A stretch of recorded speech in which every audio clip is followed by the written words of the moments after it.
नमस्कार दोस्तों, मैं जयपाल सर। आप सभी का राजस्थान PYQ प्रैक्टिस चैनल पर स्वागत है।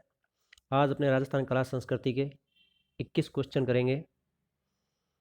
तो चलिए स्टार्ट करते हैं। क्वेश्चन नंबर 1 है, सूची ए को सूची बी के साथ मिलाएं वह निम्न दिए गए कुट से सही उत्तर का चयन करें।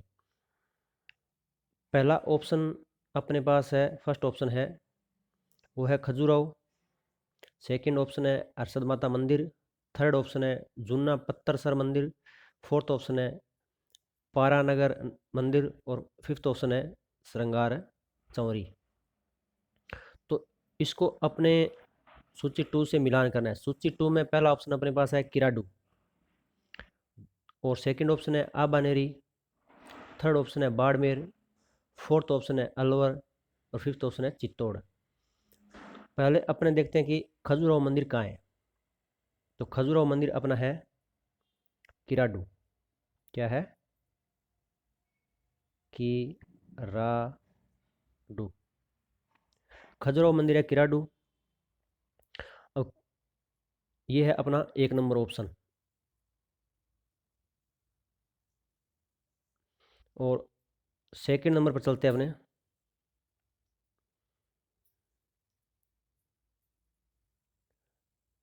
आबानेरी सेकंड ऑप्शन है आबानेरी। तो हर्षद माता मंदिर हो गया आपका आबानेरी। ये है आबानेरी। आबानेरी है दौसा जिले में। कहाँ है? दौसा जिले में। और किराडू था बाड़मेर जिले में। और थर्ड ऑप्शन अपना हो गया जूना पत्थरसर। जूना पत्थरसर ये कहाँ है? तो ये चलते हैं नेक्स्ट है। ये अपना है बाड़मेर में। जूना पत्थरसर मंदिर कहाँ पे है? बाड़मेर में।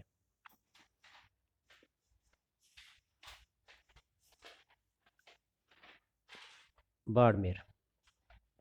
फोर्थ ऑप्शन है पारानगर।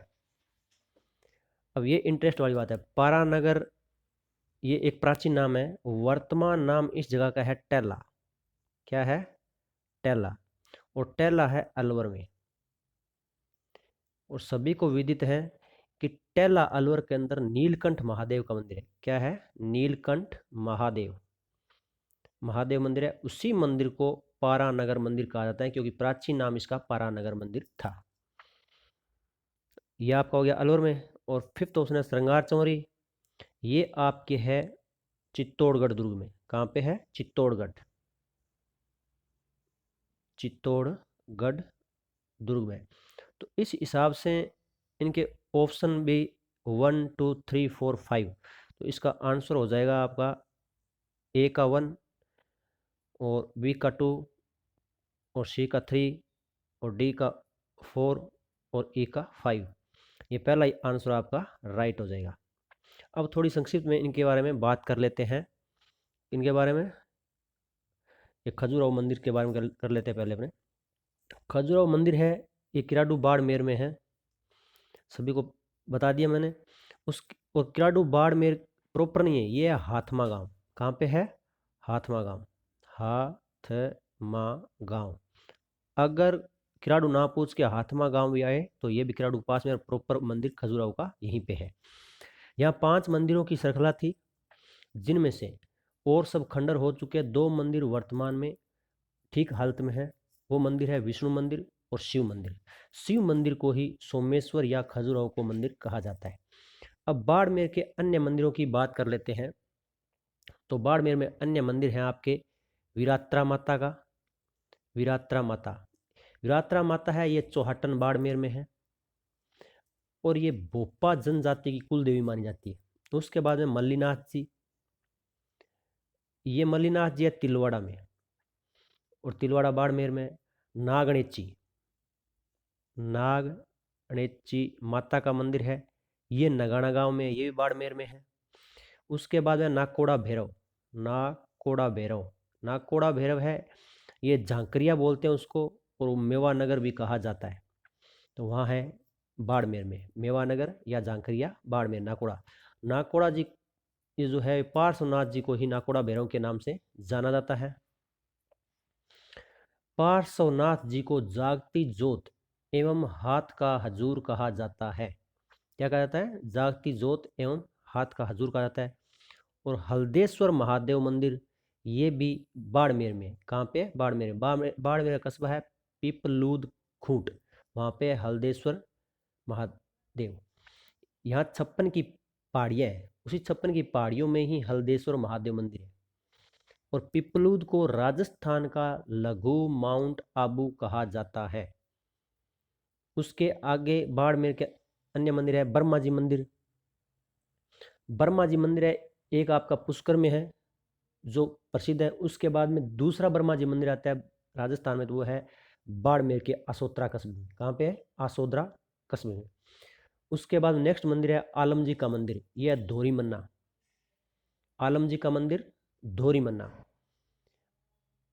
ये धोरी मन्ना है घोड़ों का तीर्थ स्थल के रूप में प्रसिद्ध है।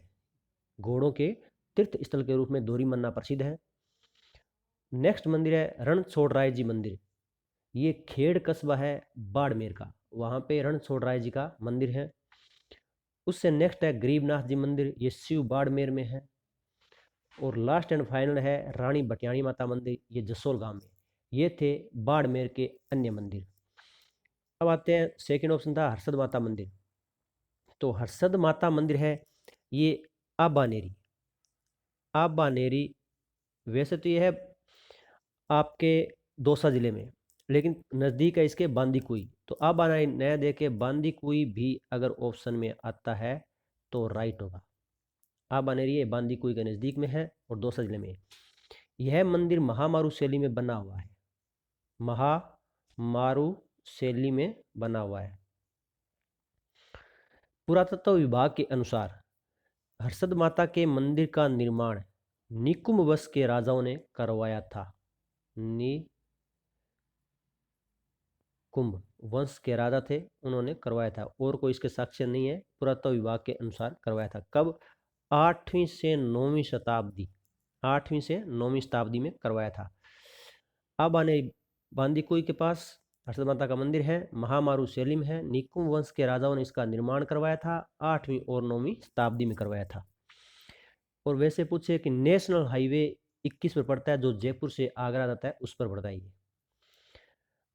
अब आता है अपना नेक्स्ट थर्ड ऑप्शन है जुन्ना पत्थरसर मंदिर।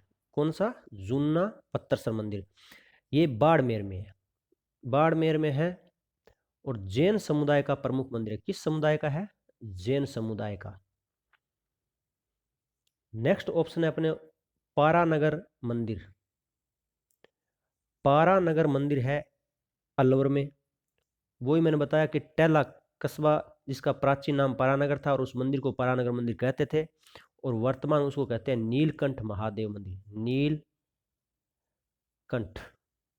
महादेव मंदिर कहा जाता है। और फिफ्थ ऑप्शन है श्रृंगार चौरी। श्रृंगार चौरी जो अपने हैं इस ये है चित्तौड़गढ़ दुर्ग में। कहाँ पे है? चित्तौड़गढ़ दुर्ग में। इसका निर्माण करवाया था राणा कुंभा ने। राणा कुंभा ने, क्योंकि राणा कुंभा स्थापत्य कला के प्रेमी थे, उन्होंने करवाया था। और कब करवाया था? 1448 में करवाया था। तो ये हो गया संक्षिप्त वर्णन या विश्लेषण 1 नंबर क्वेश्चन का हो गया। अब चलते हैं नंबर 2 पर। नंबर 2 प्रश्न है लोक नाट्य की कला को बढ़ावा देने के लिए किस थिएटर की स्थापना की गई? किस थिएटर की स्थापना की गई? अपने पास ए ऑप्शन है राम प्रकाश रंगमंच महाराजा राम सिंह द्वितीय द्वारा, राजमंदिर थिएटर स्वाई जय सिंह द्वारा, थर्ड ऑप्शन है पोलो विक्ट्री थिएटर स्वाई जय सिंह द्वारा, और डी ऑप्शन है मदरसा ए हुनरी राम सिंह द्वितीय द्वारा। तो इसका सही आंसर अपने हो जाएगा ऑप्शन ए। कौन सा? ऑप्शन ए, राम प्रकाश रंगमंच महाराजा राम सिंह द्वारा। अपने ये जान लेते इसकी स्थापना कब हुई। तो राम प्रकाश रंगमंच है, इसकी स्थापना हुई थी 1878 1878 में हुई थी। महाराजा राम सिंह द्वितीय जो कछवा शासक थे जयपुर के, उन्होंने करवाई थी। यह राजस्थान का प्रथम पारसी थिएटर, कौन सा प्रथम पारसी थिएटर है? ये अपनी संक्षिप्त में जानकारी हो गई। और राज मंदिर है, ये भी जयपुर में ही है, ये भी जयपुर में है। पोलो विक्ट्री है, ये हर कोई जानता है, ये भी जयपुर में है। अब आता है डी ऑप्शन, मदरसा ए हुनरी। कौन सा है? मदरसा ए हुनरी, राम सिंह द्वितीय द्वारा। तो ये राइट है कि राम सिंह द्वितीय द्वारा करवाई गई थी, लेकिन इसकी स्थापना 1857 में हुई थी। कब हुई थी? 1857 में हुई थी। इसको Maharaja school of art and craft भी कहा जाता है।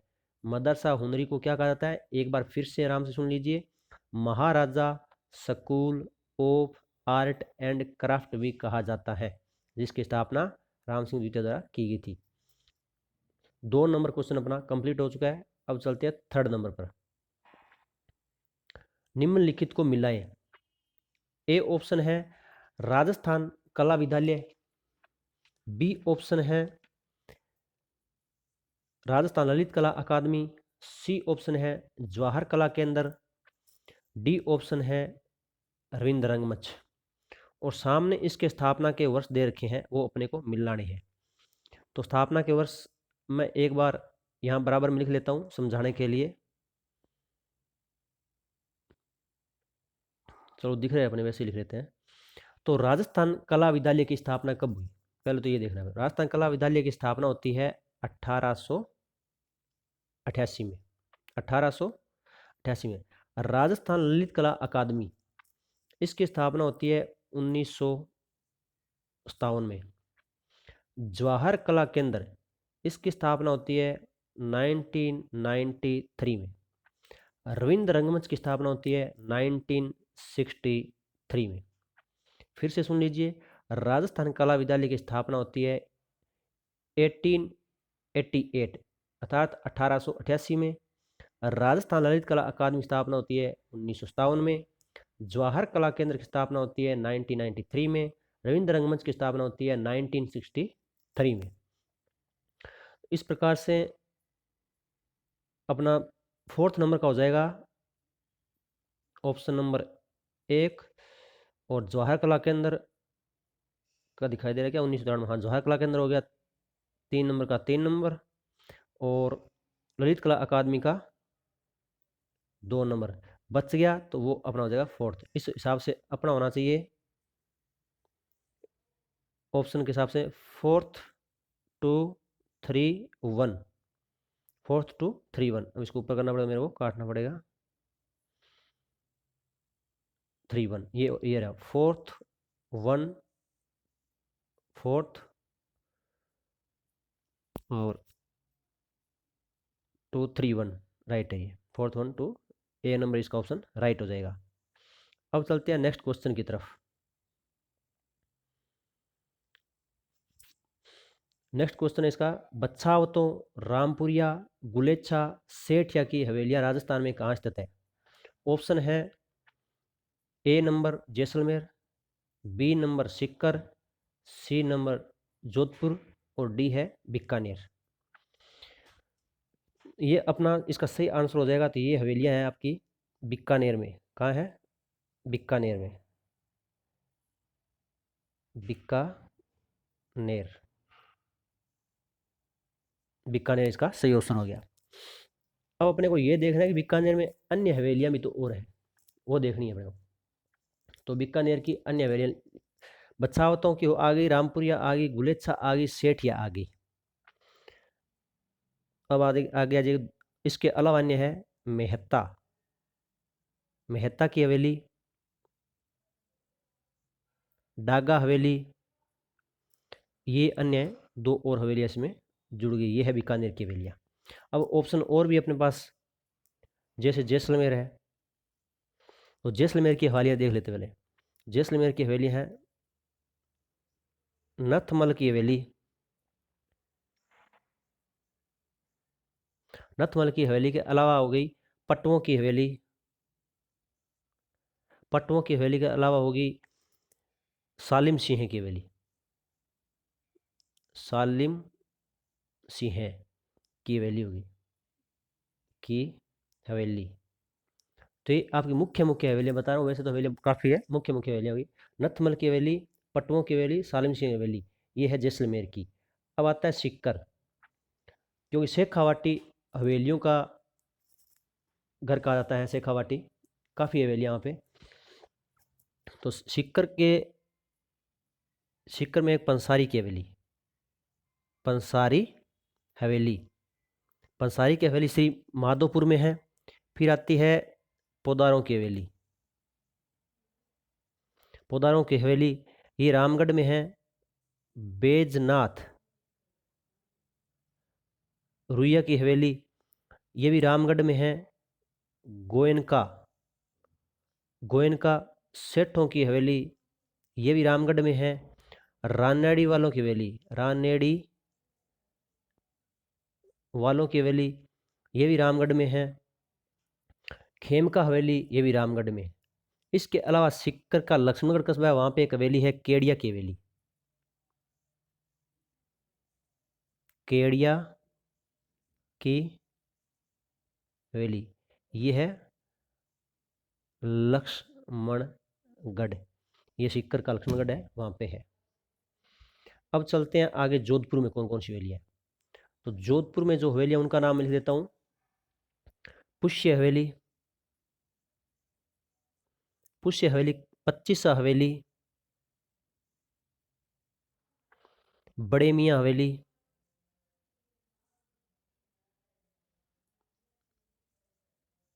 बड़े मियाँ हवेली, राखी हवेली,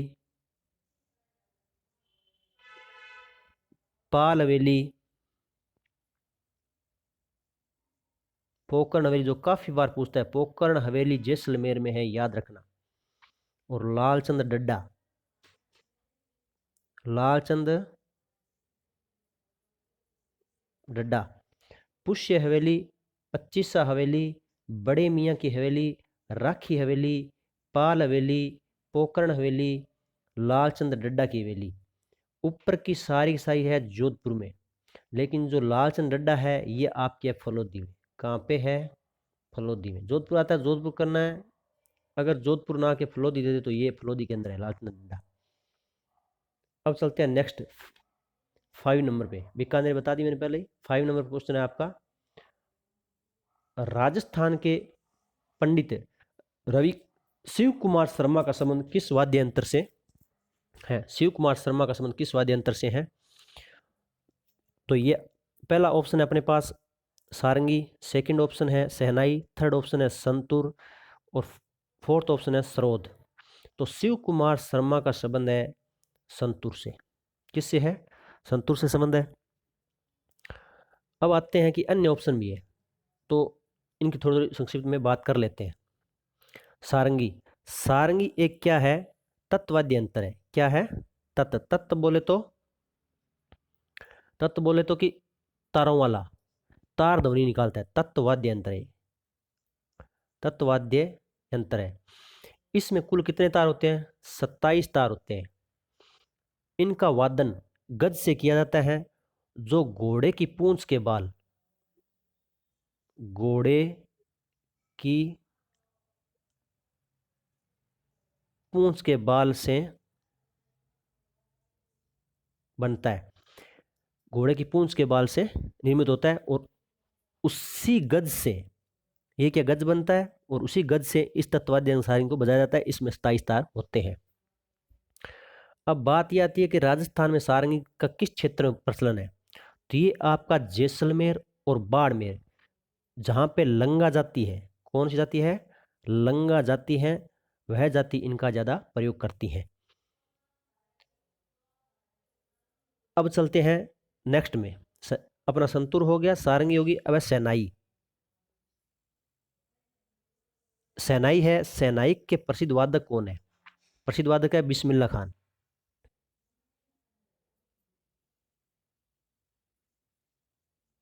बिस्मिल्लाह खान ये शहनाई के प्रसिद्ध वादक है, आपको याद रखना है। अब आता है सरोद वादक। तो सरोद वादक कौन है वो देखते हैं। स्रोत वादक है अमजद अली, राजस्थान का बता रहा हूं मैं, अमजद अली और अकबर अली, ये प्रसिद्ध स्रोत वादक है राजस्थान के। अमजद अली और अकबर अली प्रसिद्ध स्रोत वादक है। तो ये अपना इस प्रकार से 5 नंबर क्वेश्चन का सही आंसर था संतूर, और वो अपने कर लिया है। अब चलते हैं नेक्स्ट क्वेश्चन पर, 6 नंबर। गुब्बारा, नुसरत, नागपली, गच्चक, ये नाम है अर्थात किससे संबंधित है? पहला ऑप्शन है जोधपुर दुर्ग में रखी तोपों के नाम, बी ऑप्शन है मेवाड़ में प्रचलित क्षेत्रीय मिठाइयों के नाम, सी ऑप्शन है मारवाड़ ठिकानों के वस्त्रों के नाम, डी ऑप्शन है मेवाड़ में प्रचलित राजस्व वसूली करों के नाम। तो इसका सही आंसर हो जाएगा जोधपुर दुर्ग की तोपों के नाम। क्या है? जोधपुर दुर्ग की तोपों के नाम। इसके अलावा और भी तोपें जोधपुर दुर्ग में रखी हुई है, जिनके नाम लिखा देता हूं मैं। किल किला, किल किला, शंभू बाण, शंभू बाण, जम जमा, कड़क बिजली, कड़क बिजली, बिच्छू बाण, बिच्छू बाण, गजनी खां, गजनी खां, धूड़ दानी, धूड़ दानी। कौन कौन सी है? धूड़ दानी, गजनी खां, किल किला, शंभू बाण, जमजमा, कड़क बिजली, बिच्छू बाण, ये जोधपुर दुर्ग में रखी हुई तोपों के नाम हैं। इस प्रकार से अपने 6 नंबर क्वेश्चन भी सोल्व हो गया। अब चलते हैं 7 नंबर पे। गोपी जी भट्ट राजस्थान की किस लोक नृत्य शैली के कलाकार हैं? अपने पास ऑप्शन है तमाशा, उसके बाद में नेक्स्ट ऑप्शन है सवांग, और सी ऑप्शन है रम्मत, डी ऑप्शन है नौटंकी। तो इसमें दोस्तों सही हो जाएगा इनका तमाशा। कौन सा हो जाएगा? तमाशा। तो मैं कर देता हूं तमाशा। अब अपने को यह देखना है कि तमाशा किस क्षेत्र में प्रचलित है, ये देखना है। तमाशा मूल रूप से तो कहां का था? महाराष्ट्र, महाराष्ट्र का था। मूल रूप से था महाराष्ट्र का, लेकिन राजस्थान में इसकी शुरुआत कछवाा शासक स्वाई प्रताप सिंह के समय, स्वाई प्रताप सिंह के समय कहां से होती है? जयपुर। तो इसलिए जयपुर के तमाशे प्रसिद्ध हैं। अब बात यह आती है कि राजस्थान में तमाशा के कलाकार गोपी जी भट्ट के अलावा भी कोई है क्या? तो हाँ जी है। फर्स्ट नंबर पे अपने हो गए गोपी जी भट्ट, सेकंड हो गए अपने फूल जी भट्ट, फूल जी भट्ट, थर्ड हो गए वासुदेव भट्ट, वासुदेव भट्ट। इस प्रकार से 3 कलाकार तमाशा के हो गए। ये महाराष्ट्र का लोकनाट्य था मूल रूप से। राजस्थान में इसकी शुरुआत कछवाा शासक सवाई प्रताप सिंह के समय हुई थी, और ये जयपुर का प्रसिद्ध है। तमाशा एक खुले मंच पर होता है, उस मंच को कहते हैं अखाड़ा। क्या कहते हैं? अखाड़ा कहते हैं। अब चलते हैं अपने तमाशा के अलावा नेक्स्ट ऑप्शन है सवांग, उस पर। क्या है? सवांग। सवांग पर चलते हैं। सवांग का अर्थ होता है नकल करना। क्या होता है? नकल करना, किसी की नकल उतारना, वो होता है सवांग। और ये प्रसिद्ध कहाँ का है? भरतपुर का। कहाँ का है? भरतपुर का प्रसिद्ध है। अब चलते हैं नेक्स्ट ऑप्शन रम्मत पर। रम्मत पर इसकी उत्पत्ति कहाँ से हुई? उत्पत्ति होती है इसकी जैसलमेर से। कहाँ से होती है? जैसलमेर से इसकी उत्पत्ति होती है। जैसलमेर के तेज कवि ने रम्मतों का अखाड़ा प्रारंभ किया। तेज कवि ने क्या किया था? रम्मतों का अखाड़ा प्रारंभ किया था। किसने? तेज कवि ने किया था। और तेज कवि द्वारा रचित रम्मतों के नाम लिखा देता हूं मैं। वो आपकी है मुम्मल,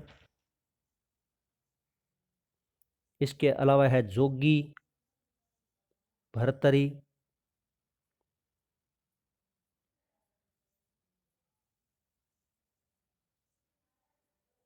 और इसके अलावा आपके छबीली, तंबोलन, छबीली तंबोलन, ये आपका एक ही नाम है, छबीली तंबोलन। ठीक है, इसके ये हो गया आपका। अब चलते हैं नौटंकी पर। नौटंकी नहीं, इसकी रमत की मतलब अब रमित प्रचलित में कहाँ, वर्तमान समय में कहाँ की प्रसिद्ध है, तो ये वर्तमान में प्रसिद्ध है, ये आपकी बीकानेर की। कहाँ की? बीकानेर की। उत्पत्ति उसकी हुई थी जैसलमेर से, और तेज कवि ने रमतों का अखाड़ा प्रारंभ किया था। लेकिन वर्तमान में जो बीकानेर की प्रसिद्ध है, और बीकानेर में कहाँ की प्रसिद्ध है? आचार्यों का चौक, आचार्यों का चौक, वहाँ की रमत प्रसिद्ध है, और वहाँ ये रमत क्या है, खेली जाती है। बीकानेर में रमतों का प्रारंभ होता है फक्कड़ दाता की रमत से। कहाँ से होता है? फक्कड़ दाता की रमत से रमतों का संचालन शुरू किया जाता है। नेक्स्ट अपना है डी नंबर ऑप्शन, नौटंकी। कौन सा है? नौटंकी। नौटंकी मूल रूप से कहाँ की थी? उत्तर प्रदेश की। कहाँ की थी? उत्तर प्रदेश की, मूल रूप से उत्तर प्रदेश की थी। राजस्थान में इसकी शुरुआत किसने की और कहाँ से की? तो भरतपुर में कस्बा है डींग, भरतपुर में कस्बा है डींग, भरतपुर। वहां से भूरीलाल, कौन? भूरीलाल नाम के व्यक्ति ने इस नौटंकी की शुरुआत की थी। तो राजस्थान में अपने भरतपुर कस्बे में, खासकर डींग जो है, वहां पे ये प्रसिद्ध है। ये हो गया आपका 7 नंबर क्वेश्चन कंप्लीट। अब आता है 8 नंबर पर, बहुत ही अच्छा क्वेश्चन है।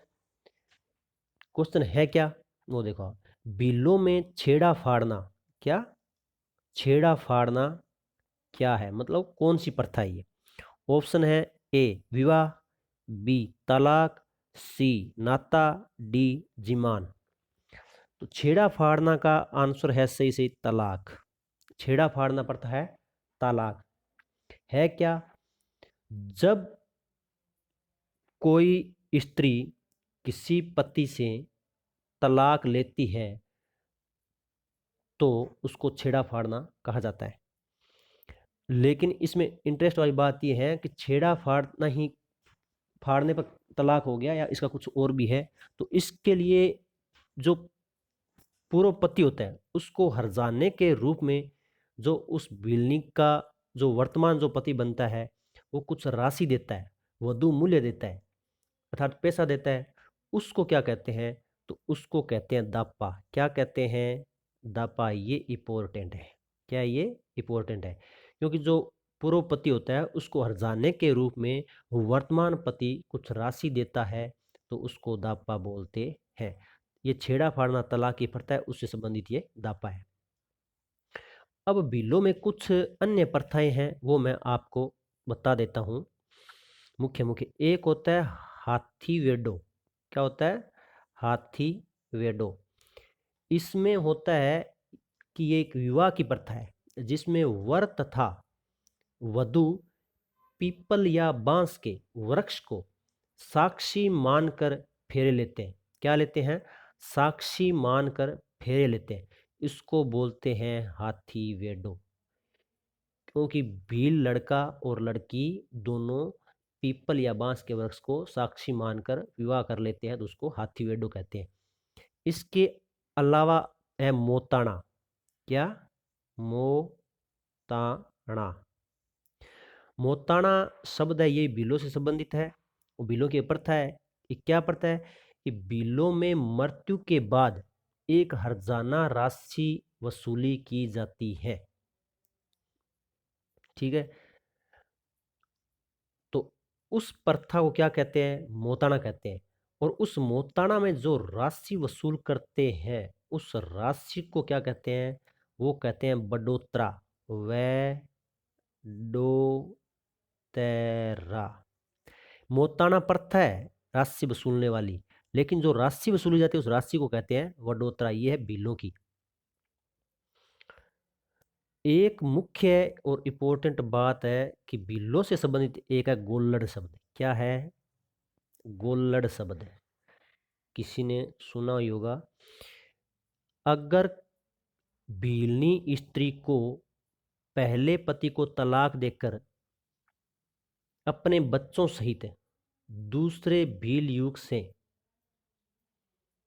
शादी करनी पड़े या वो कर लेती है, तो उस स्त्री के साथ जो बच्चे जाते हैं पहले पति वाले दूसरे पति के पास, उसको क्या कहते हैं? गोल्लड़ कहते हैं। अर्थात भीलनी स्त्री के पूर्व पति के बच्चे उस स्त्री का दूसरा विवाह कर लेने के बाद साथ में जाते हैं, तो उन बच्चों को गोल्लड़ कहा जाता है।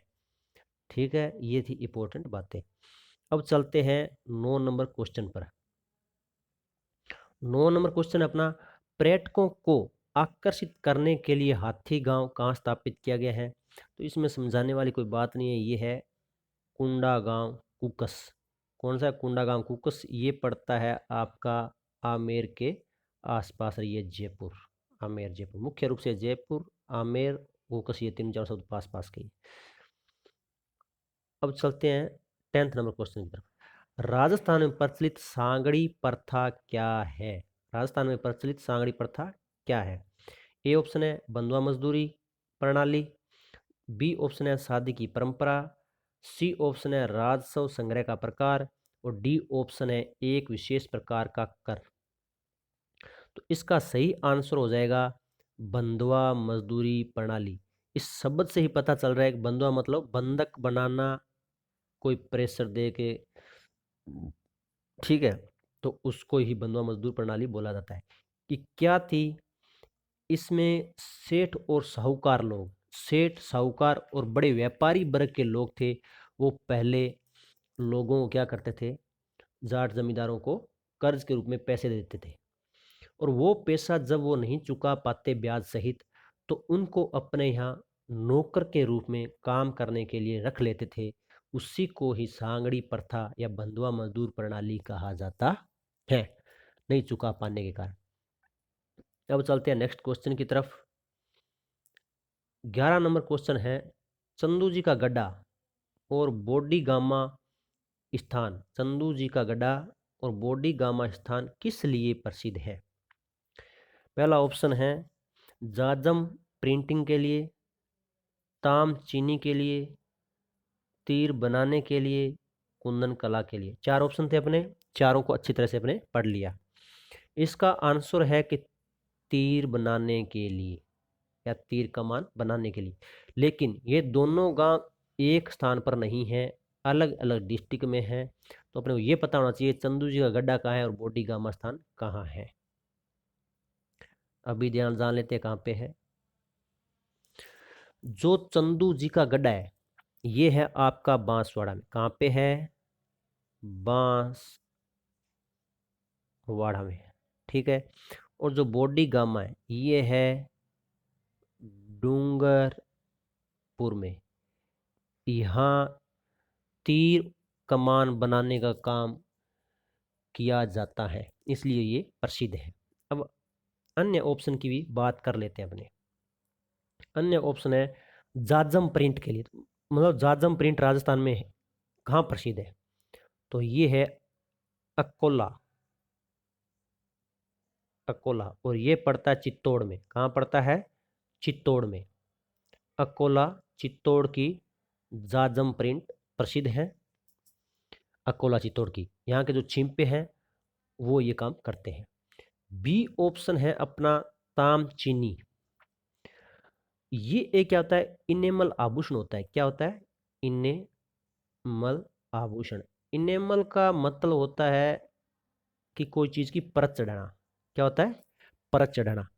तो ये आपका जयपुर का प्रसिद्ध है। कहाँ पे है? जयपुर का प्रसिद्ध है। जयपुर का प्रसिद्ध है।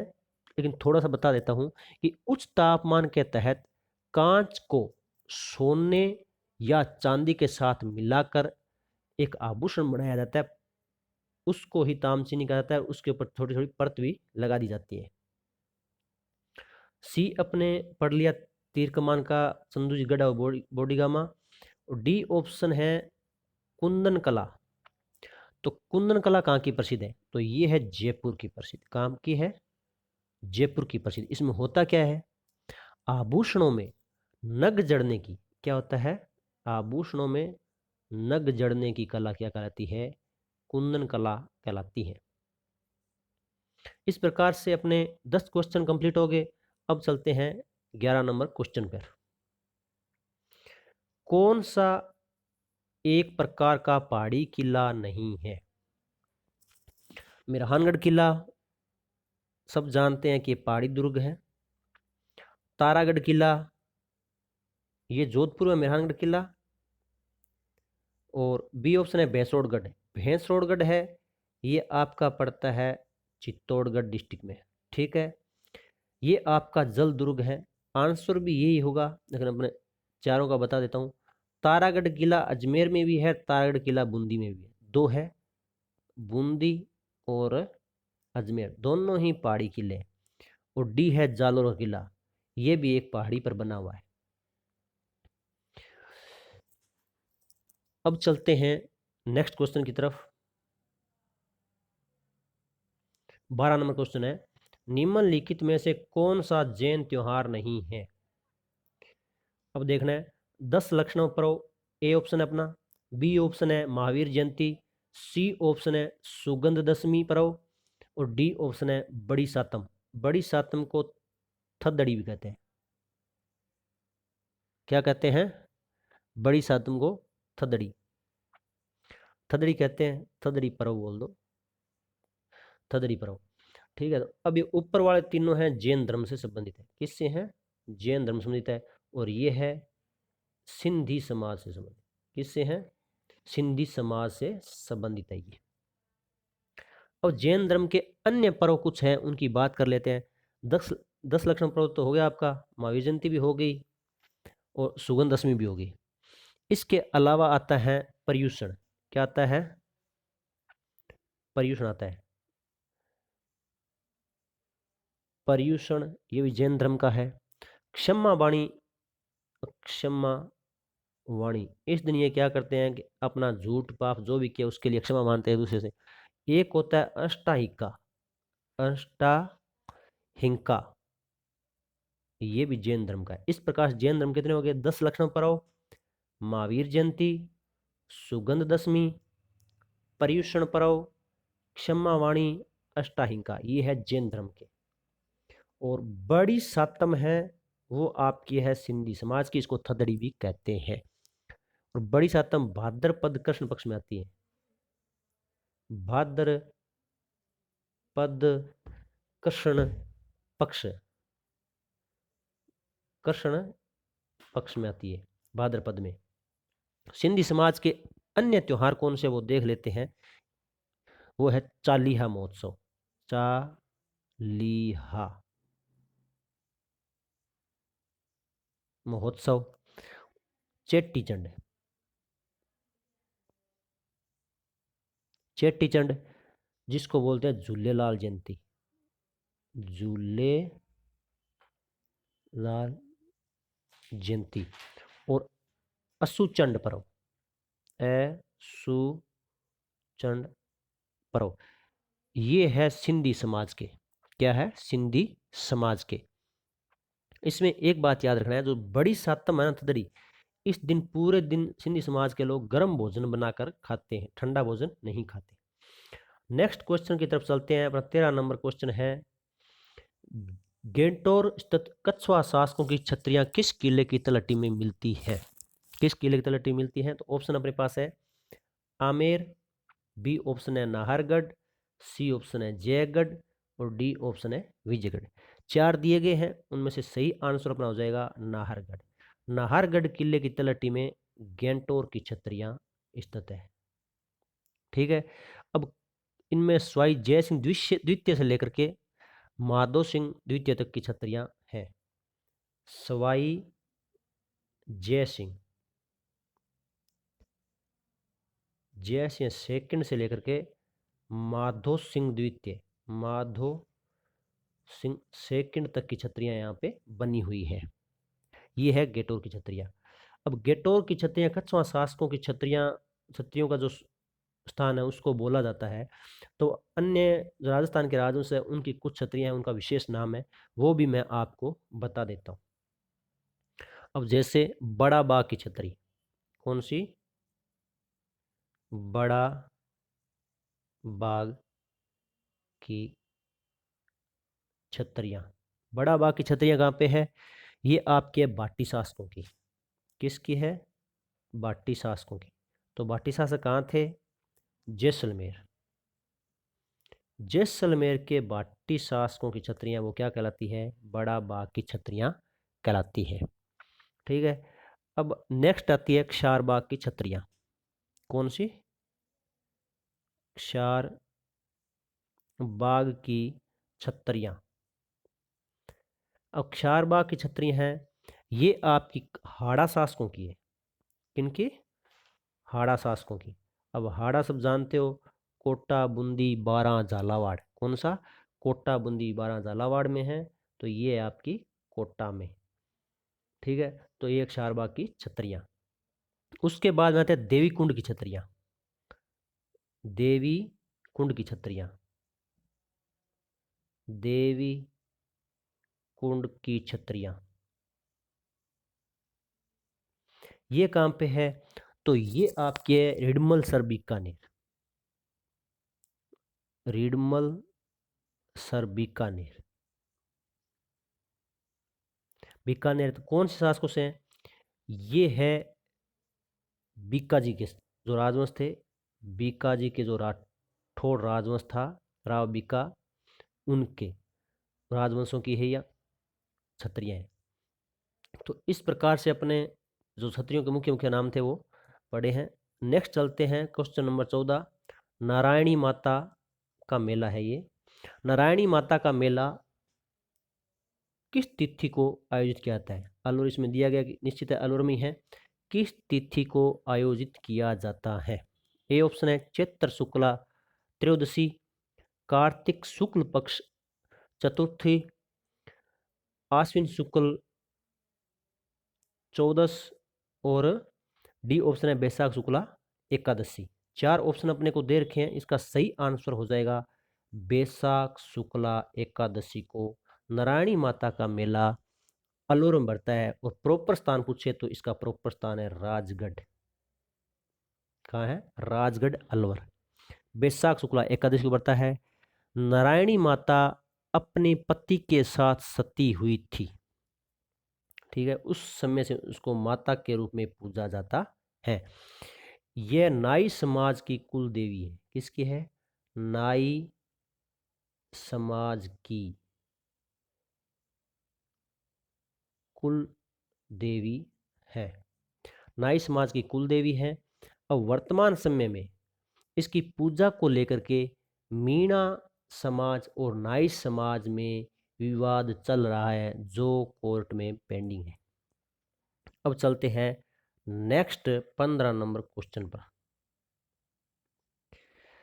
प्रसिद्ध पेंटिंग गीत गोविंद किस शैली से संबंधित है? अपने पास ऑप्शन है मेवाड़ शैली, कोटा शैली, मारवाड़ शैली और जयपुर शैली। तो ये जो गीत गोविंद पेंटिंग है ये आपकी है मेवाड़ शैली से। वैसे ये डिलीट कर दिया था क्वेश्चन, इसमें थोड़ा विवाद भी था, क्योंकि गीत गोविंद एक पेंटिंग उसमें मेवाड़ के अलावा मारवाड़ में भी है, लेकिन अगर देखा जाए तो प्राचीन समय में मेवाड़ शैली में ही ये लिखी गई थी। और थोड़ा इसमें सर्वप्रथम लगा होता तो अच्छा रहता। तो अब ये किसने लिखी थी तो वो अपने देखते हैं। ये साहिबदीन नाम का चित्रकार था। साहिबदीन, साहिबदीन नाम का चित्रकार था। उसने गीत गोविंद थी वो लिखी थी। किसके समय? जगत सिंह प्रथम के समय। जगत सिंह प्रथम के समय साहिबदीन ने इसको लिखा था। ठीक है, लेकिन इसमें इसी वजह से डिलीट किया गया क्योंकि ये मारवाड़ में भी थी और मेवाड़ में भी थी, इसलिए इसको डिलीट करना पड़ा गीत गोविंद को। लेकिन सर्वप्रथम होता ना कि सबसे प्राचीन तो मेवाड़ में थी। अब चलते हैं नेक्स्ट। नेक्स्ट क्वेश्चन है, मामादेव कुंड किस जिले में, किस किले में अवस्थित है? तो वह है आपका option A Gagron, option B Chittorgarh, option C Kumbhalgarh, option D Mehrangarh. तो मामादेव कुंड आपका चित्तौड़गढ़ के किले में स्थित है। कहाँ है? चित्तौड़गढ़ के, नहीं सॉरी चित्तौड़गढ़ नहीं है आपका, यह आपका हो जाएगा कुंभलगढ़। कौन सा? कुंभलगढ़। कुंभलगढ़ के किले में स्थित है। इसी के पास ही राणा कुंभा की हत्या उसके ज्येष्ठ पुत्र उद्दा ने की थी। राणा कुंभा की हत्या इसी मामादेव कुंड के पास उसके बड़े पुत्र उद्दा ने कर दी थी। इस मामादेव कुंड को राणा कुंभा ने ही बनवाया था। अब चलते हैं नेक्स्ट क्वेश्चन की तरफ। नेक्स्ट क्वेश्चन अपना है, राजस्थान में 33 करोड़ देवी देवताओं की साल कहाँ स्थित है? देवी देवताओं की यहाँ क्या पूछ रहा है? साल पूछ रहा है। साल पूछ रहा है तो ऑप्शन में क्या है? आबानेरी दौसा, नाडोल पाली, मंडोर जोधपुर और खेड़ बाड़मेर। ठीक है, तो ये अपने इसका सही हो जाएगा मंडोर जोधपुर में, अगर साल का पूछ रहा है तो। अगर साल पूछ रहा है तो मंडोर जोधपुर है। अगर पूछता मंदिर तो कहाँ होता? मंदिर पूछता तो अपने बताते बीकानेर। कहाँ बताते? बीकानेर। ये थोड़ा ध्यान रखना है। साल पूछे तो मंडोर, मंदिर पूछे तो बीकानेर। अब चलते हैं नेक्स्ट क्वेश्चन की तरफ। चंपाकली महिलाओं के शरीर के किस भाग को सुशोभित करती है? अर्थात महिलाओं के किस अंग में ये पहना जाता है? ठीक है, ये एक आभूषण है। तो ए ऑप्शन है कानों में, बी ऑप्शन है गले को, सी ऑप्शन है कमर को, डी ऑप्शन है बाजुओं को। इसका सही आंसर हो जाएगा चंपाकली गले में पहनी जाती है। चंपाकली कहाँ पहनी जाती है? गले में। तो अब गले के अन्य आभूषणों की मुख्य मुख्य बात कर लेते हैं। चंपाकली के अलावा एक होता है बलेवड़ा, बलेवड़ा। उसके बाद में होता है तुलसी। ये गले के आभूषणों की बात कर रहा हूं मैं। एक होता है पंचलड़ी, पंचलड़ी के अलावा हंसली, हंसली के अलावा जुगावली, जुगावली के अलावा है बजटी, बजटी के अलावा है हांकर, हांकर के अलावा है सरी, सरी के अलावा है टुसी। तो अब दोस्तों समझ में आया आपको कि गले के आभूषण है चंपाकली के अलावा, बलेवड़ा भी गले का आभूषण है, तुलसी गले का आभूषण है, पंचलड़ी गले का आभूषण है, हंसली गले का आभूषण है, जुगावली गले का आभूषण है, बजटी गले का आभूषण है, हांकर गले का आभूषण है, सरी गले का है, टुसी गले का है। तो आपको इनको रट्टा मार लेना है। ये गले के मुख्य मुख्य आभूषण है। आभूषण तो और है लेकिन वो उसका तो साफ पता चल जाता है कि ये गले के हैं, तो उनका तो मतलब नहीं निकलता, लेकिन ये नाम थोड़े अलग से लगते हैं तो ये पूछने के ज़्यादा चांस रहते हैं। तो चलते हैं नेक्स्ट क्वेश्चन की तरफ। लोक देवता तेजाजी महाराज का पवित्र स्थान कौन सा? बासी दुगाई कहाँ स्थित है? ए ऑप्शन है नागौर, बी ऑप्शन है बूंदी, सी ऑप्शन है जैसलमेर, डी ऑप्शन है अजमेर। ध्यान से अपने चारों ऑप्शनों को देखना है, जल्दबाजी में नागौर मत कर देना।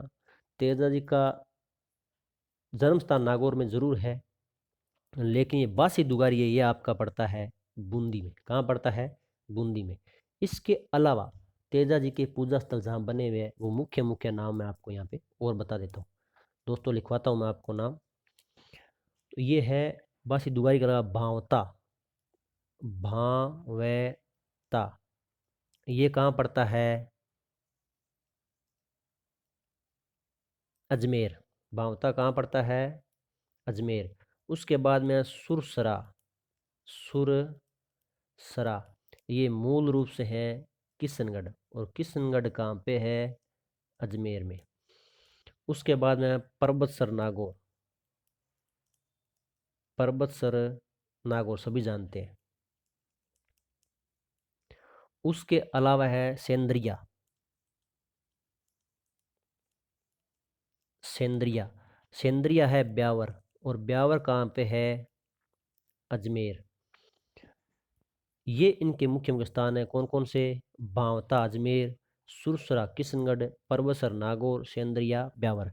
अब इसमें एक बात ध्यान देने वाली है कि सेंद्रिया नागौर है, यहाँ पे तेजाजी महाराज को नाग देवता ने डसा था, और इनकी मृत्यु हुई थी सुरसरा किशनगढ़ में। कहाँ हुई थी? सुरसरा किशनगढ़ में। परबसर नागौर में तेजाजी महाराज के नाम से एक पशु मेला लगता है, तेजाजी पशु मेला बहुत फेमस है ये। तो ये आपके मुख्य मुख्य स्थान। अब चलते हैं नेक्स्ट क्वेश्चन की तरफ। मोती भारत किस जिले में पारंपरिक कढ़ाई का नाम है? ए ऑप्शन है आपका पाली, बी ऑप्शन है सीकर, सी ऑप्शन है बूंदी, डी ऑप्शन है जालोर। इसमें आपका सही आंसर हो जाएगा पाली। अगर पाली नहीं होता तो पाली क्या, जालोर हो जाएगा, ठीक है। जालोर नहीं होता तो आप पाली कर सकते थे, क्योंकि इन दोनों जिलों में ही ये कढ़ाई बड़े तौर पर की जाती है। लेकिन सही आंसर आपका क्या हो जाएगा आपका जालोर, क्यों? जालोर इसका मुख्य स्थान है। दोस्तों, आज मैंने आपको लगभग 21 क्वेश्चन कराए हैं। आप इस वीडियो को आगे शेयर करना, लाइक करना, और थोड़ा कमेंट भी करना, और सब्सक्राइब भी करना। आज के लिए इतना ही। जय हिंद।